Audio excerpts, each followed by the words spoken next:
ପାଇକ ପାଇକ ଜାଗରଣ ଚାଲିଥିଲା। ସାରା ଓଡ଼ିଶାର ପାଇକ ମାନଙ୍କୁ ଡାକି 5,000 10,000 ପାଇକ ମେଳକୁ ଏକଜୁଟ କରି ଖୋର୍ଦ୍ଧା ସହରଠାରୁ ଆରମ୍ଭ କରି ଆମର ମାଷ୍ଟରଙ୍କଠୁ ଆରମ୍ଭ କରି ପୁରା କନଭେଣ୍ଟ ପଛ ପର୍ଯ୍ୟନ୍ତ ସମାବେଶ ଚାଲିଲା। 5-10 ଥର ଚାଲିଲା ପରେ ମହିଳା ସମାବେଶ ବି ଚାଲିଲା। ଆପଣମାନେ ସମସ୍ତେ ଜାଣିଥିବେ ସେତେବେଳେ ଆମର ସବୁ टीवी मीडिया आपने समस्ते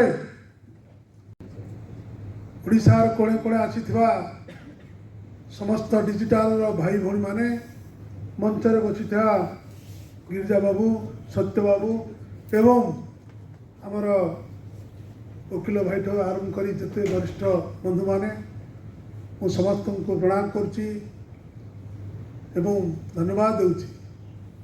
आम सुंदर जगत में जन्म होइचे सुंदर होइकी रहिबा।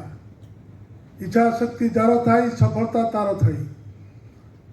गोटे कथा मोर मन भर जागृत होची जे आपण यदि एकता रहिबे गोटे जेकोसी कार्य से सरकार सहित हो प्राइवेट कथार हो जेकोसी कार्यक्रम राइट वे रे आपण जो सब एकाठी होइबे ताले आपण कथा निश्चय सफलता हेबो।